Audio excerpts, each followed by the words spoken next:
Remember Gulliver's Travels? That strange, satirical story when one man wakes up in a world of tiny people and later finds himself in a land of giants. That story was written like 300 years ago, but honestly, it feels like it was written for today, don't you think? Because in the age of I think we have all become that Gulliver. Giants in one moment, tiny in the next. Well, welcome back to the Strategy Spark podcast. This is a Spark Short, your bite sized reflection on how strategy, leadership, and technology collide in the real world. In Gulliver's Travels, size wasn't the real story, it was about power and perspective. Well, among the Lilliputians, which are the tiny people, Gulliver was enormous, too large to ignore. But later, among the giants, he was helplessly small, barely visible. That's exactly where we are with AI today. Some days we feel like giants, creators of intelligent systems, masters of tools that can code, write, and reason.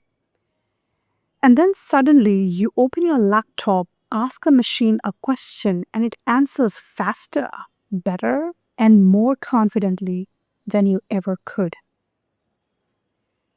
You start to wonder, am I still the giant in the story, or am I one of the tiny humans now? Interesting, right? The truth is, AI has the potential to make us tiny, no doubt. Not because it can replace us, but because it shrinks our presence. It compresses our thinking into prompts, our voice into patterns, and our originality into probabilities. If we are not careful enough, we can start shrinking ourselves, outsourcing judgment to algorithms, creativity to templates, and, you know, confidence to output.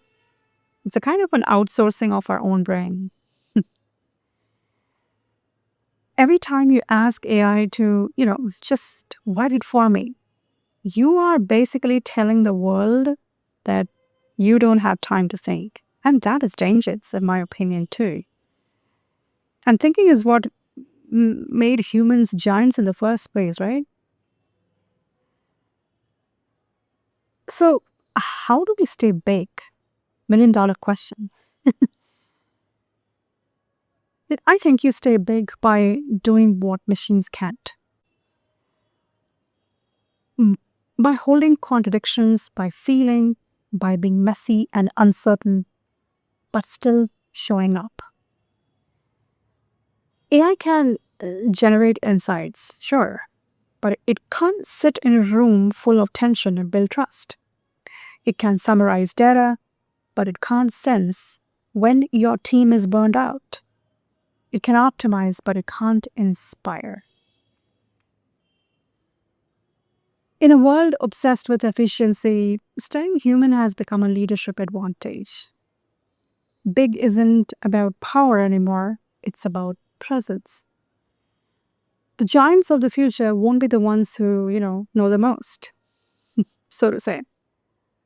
They will be the ones who stay most human while using the most machine. And it's also not about rejecting AI. We really can't reject it anymore. It's going to stay for the foreseeable future. It's about refusing to disappear inside it.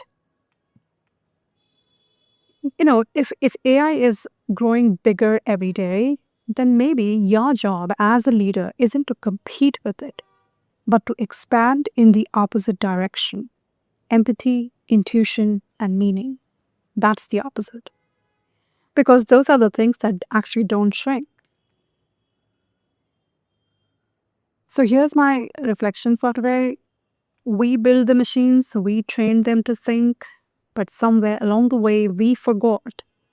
The point of intelligence was never just to compute, it was to understand. And the age of tiny humans doesn't have to be our story, right? We can be the giants if we choose to stay curious, stay real, and stay human. This is the Strategy Spark podcast. Thanks for listening. And if this made you pause, share it with someone who's still trying to find their size in this changing world. Bye for now.